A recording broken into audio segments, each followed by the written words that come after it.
Hello, my name is Stephen Pavlicek.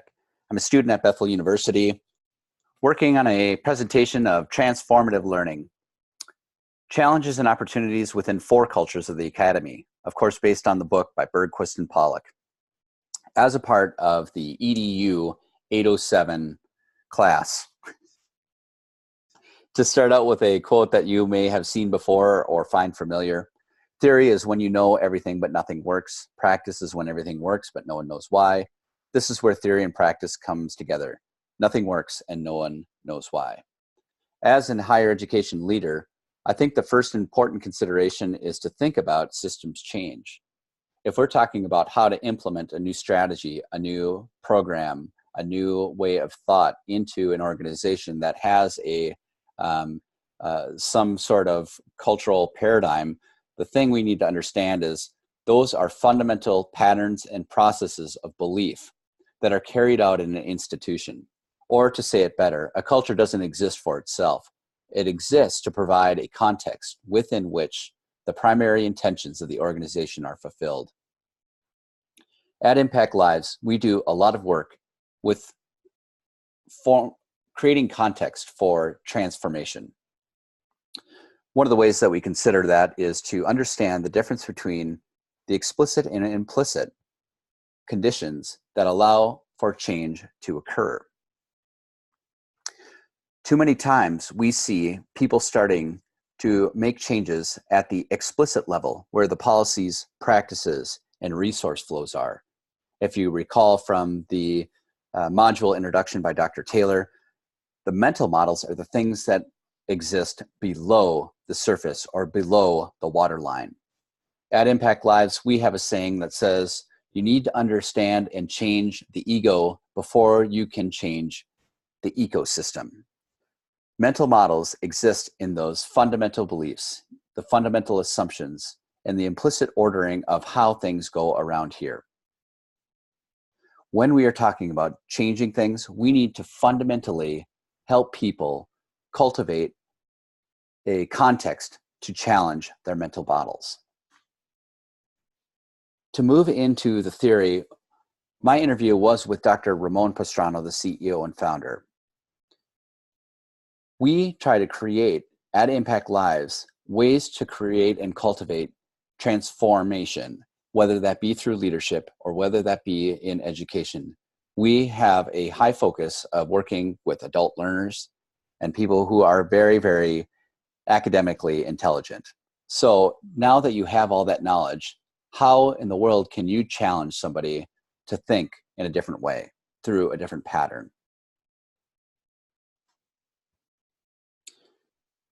One of the most important and influential people in our organization is Paulo Freire.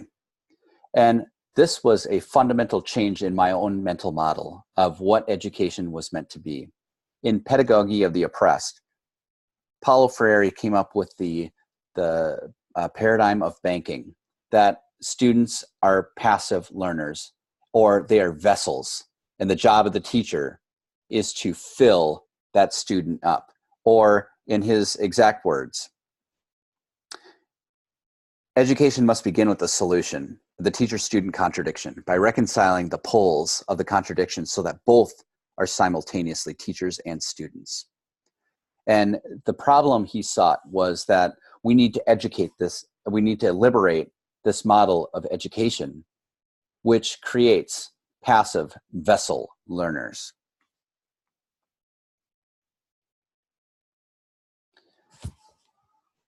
Another fundamental change in the way education was sought was Jack Mezirow, who is considered by large one of the primary influences in transformative learning. One of my favorite quotes from him is, "Danger is the uncritical acceptance of dominant ideology." Critical self-reflection is what is the instrument for transformative change. What Dr. Mezirow found was that in order to cultivate and create context for change, there needed to be a disorienting dilemma, an experience where no previous context exists, allowing capacity for fresh perspective. The role of the teacher is not to fill students up, but rather to move learners towards critical self-reflection and to nurture discovery. In more concrete terms, theory of transformative learning is considered uniquely adult. It's grounded in the human condition where learning is understood as the process of using a prior interpretation to construe new or revise your interpretation of meaning of one experience. This idea of education and the process of transformation rather than the results has been a fundamental change in my challenge and my mental model. Another challenge in my mental model was the understanding of knowledge versus ideas. A lot of people spend time working through ideologies and believe that knowledge fits inside of the ideology. Peter Berger and Thomas Luckman, in their book, The Social Construction of Reality, have fundamentally challenged my understanding of where knowledge is produced and how we are participants in knowledge in one way or the other versus those who engage in ideology and theory.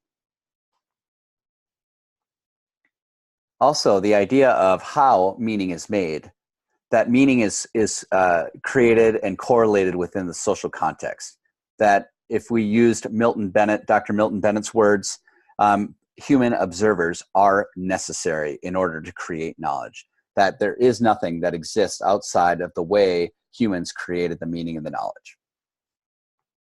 My general interest in transformative learning comes through our work from Impact Lives. And we had the opportunity in the last 10 days to work with a group of students, taking them outside of their comfort zone, taking away their orientation towards time, and really allowed them to create the conditions to transform the way they once saw the world. They can no longer see it the same way. To create an environment like that within the 4 cultures of the academy that we're going to explore, which are the virtual culture, the managerial culture, the advocacy culture, and the developmental culture, will give us a picture of the challenges and opportunities that exist within each one of those. Starting with the virtual culture. Using a framework that is created by Dr. Milton Bennett, I have used the same application to diagnose a culture. So the cognitive structure, or the way that would be helpful to understand the virtual culture, would be the knowledge economy, or the amorphous. The exercise of power is in the cultivation, in organization, mobilization, creation, connection, and a way to conceptualize knowledge. Information is shared, and it's mutuality among learners. There is no power distinction between learner and teacher. One is a facilitator. The effective quality is that emphasis, that the mobilization of knowledge, co-creators. There's so much information and data. Teacher is a curator. And a key to understanding is creates meaning by first having interactions with information that is generated throughout this world. The virtual culture was the first one to first have all of the knowledge. It's not being created, it was there. It's the job of the teacher to curate and organize and make connections to the quality of knowledge. It requires a great deal of discernment for credible sources and meaningful connections. The challenges for creating a transformative learning environment virtually resists in creating a disorienting dilemma. This may be challenging. The lack of proficiency to deliver virtual content leading towards a transformative experience. A lack of boundaries and control can make culture making difficult, thus creating more anxiety. Here would be a direct contradiction to the tangible culture.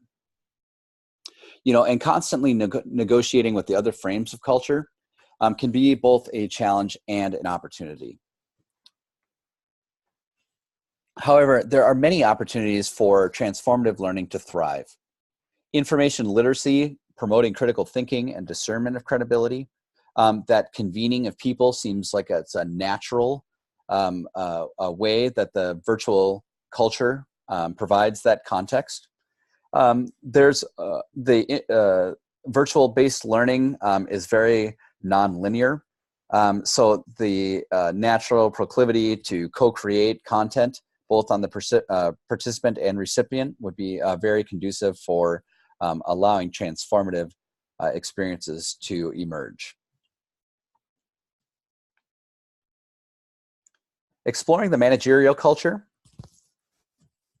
The cognitive structure there, to borrow from Dr. Manning, would be a bureaucratic exchange.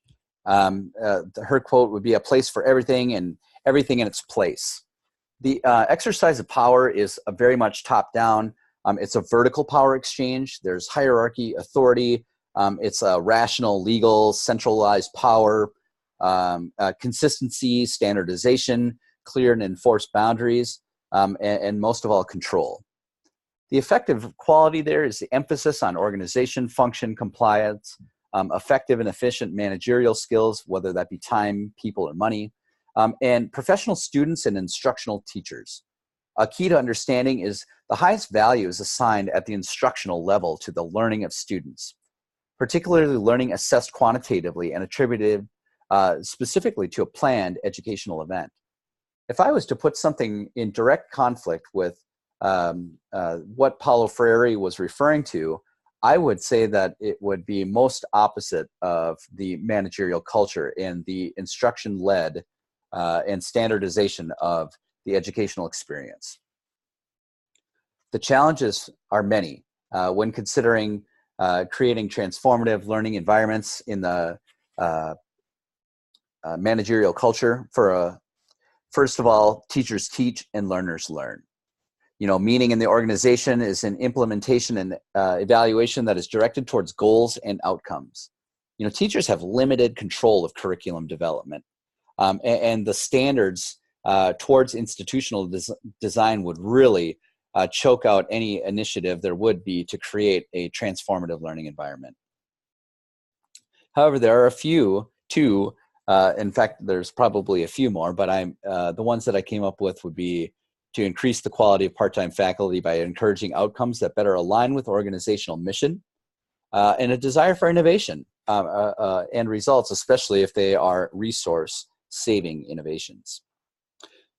The managerial culture was very much out of the Catholic Church or the parochial Jesuit model in the social good of the institution, and that's kind of where the foundations are. So to reiterate or to bring that social good back into the classroom environment could be another inroad. However, with consistency and standardization kind of overriding those initiatives, that would be a tough sell.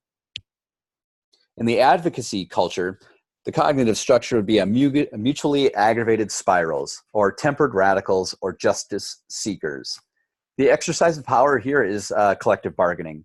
There's some kind of a just power, like justice, shared governance, meaning those egalitarian, equitable, social capital. And the effective quality is really questioning those equitable policies and procedures. The interpersonal relationships are preserved, and there is very much that interior quality of the institution itself, but also the communities that it serves. It's not just the quality of one institution, but how can this advocacy of equity and equality spread throughout the educational system, not just one singular institution. So there are a few different challenges. One would be that idea of academic capital, where the academy is acting and reacting in market-driven ways, to quote Bergquist and Pollock. There might be that old guard tendency that they had fought so hard to make the institution what it is today. They may be slow to adopt a new way of teaching, and especially that arbitration or deliberation could make this process seem more challenging than it's worth. However, a lot of opportunities to thrive in this culture as well. Necessary for the faculty to be involved in the governing of the institution. That's not a roadblock. It ensures that the faculty's voice is always heard in instructional design. Academic freedom to really have the teacher, that's a core value in the advocacy culture, and allowing for new systems of thought, especially those that can transform worldviews to create more equity, whether that be within the student itself or within the whole student body. In the developmental culture, this is the cognitive structure would be like a teaching commons or some kind of symbiosis. You know, the exercise of power there is really very lateral. It's indirect, you know, through influence, collaboration. It's a distributed power. And as a leader, servant leadership might be the best approach to, you know, advocate through service. The effective quality is still about rational planning and that continuing development. It's holistic development of the student, where the learning a student receives is not just about the learning itself, but how that learning will continue to shape and form that student as they go on and move beyond the walls of the academy. A key to understanding, Donald Shawn, all research is practice, and that all effective practices is inevitably involves the process of reflection that underlies all research. It's kind of a cyclical understanding that research informs practice, and practice informs research. And then, of course, Mesereau, that perspective transformation would be the outcome it seeks. Naturally, this is the culture that most correlates with transformative learning environments. There are very few challenges that political power may override the expert opinion in a proposed direction. So there may be a conflict of interest between those things. You know, in the opportunities to thrive, there's a spirit of inquiry, that co-creation, that mutuality. All of those things are conducive for emerging a program of transformative learning. To build on the strengths of each of these, I tried to figure out, if I was the education leader and I was forced to be the spokesperson to try to get a new program off the ground, here's kind of how I split those up. So in the managerial, it's again getting back to those foundations for education being a primary force for social good. And always tying transformative learning experiences into how it can adhere to the institutional missions and values. And then also access. You know, creating those opportunities for access. A transformative learning environment appeals to a lot of different learning styles.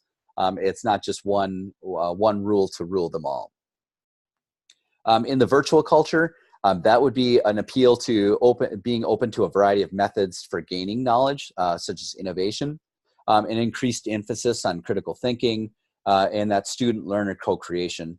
The developmental would be not much of a sell, but that research supports institution and the broader goals, focus on process and perspective transformation, agency and inclusion, and then their propensity for service learning is active and known. In the advocacy culture, it would be all about advancing that social good through equity and professional growth. Again, service learning being a part of the advocacy culture, something that's already known, a model that can work, and that shared ownership of institutional objective and mission, especially to advocate if justice is served. And how each culture defines their greatest fear and their greatest success. So just to piece this down again, in the managerial, it's the loss of control, but their success is by completion and production. Developmental would be that the impotents are not acting on knowledge that's available or limiting collaboration. The success there, though, is that new knowledge is integrated and applied for improving professional lives. The greatest fear in the virtual culture is isolation. That orderliness will cut off connections and resources. And the success would be measured by a creation of a learning space or a way to cultivate meaningful knowledge.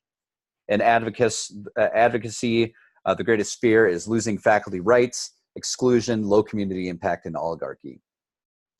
The success is access, equity, and equality for all students, betterment of education as a whole, and the community. So as I reflect, as I use a disorienting dilemma, the things that have changed for me as I approached how would an emerging classroom environment that incorporated transformative learning these were the things that challenged my mental models. You know, the way to change the idea and function of education, especially in the student-teacher contract, how to untangle that power structure, that idea that a student is passive or a student is deprived of any knowledge and only a teacher can give that, was a fundamental change in the way I saw education prior to working through my interview and this process. Understanding that one participates as well as receives in creating knowledge and meaning, to fully grasp and respect what is knowledge and what counts as knowledge. And then lastly, continuously fostering the need to critically reflect on behaviors and examine its assumptions and underlying beliefs that support those actions. Out of all of these, I found that the 7 learning tasks that were put forward by Brookfield were perhaps the most influential I saw for systems change.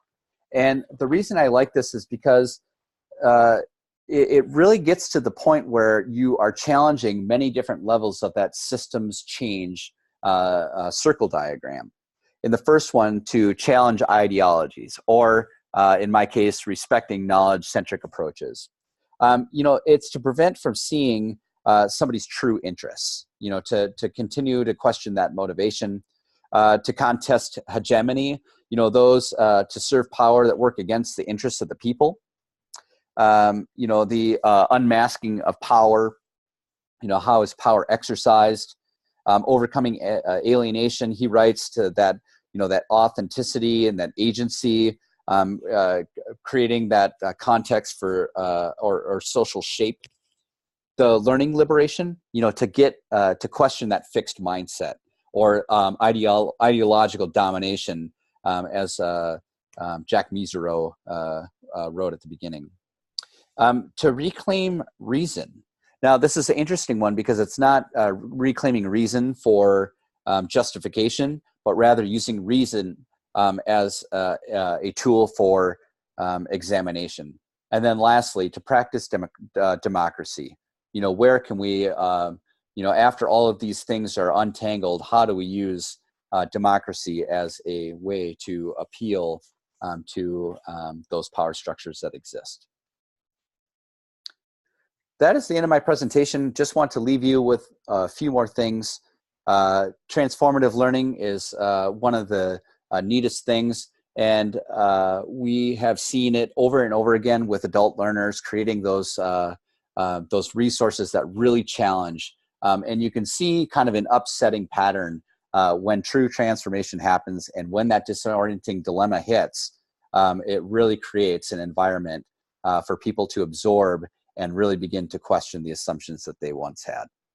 I thank you for your time so much, and I look forward to engaging with your presentations as well. So thank you so much.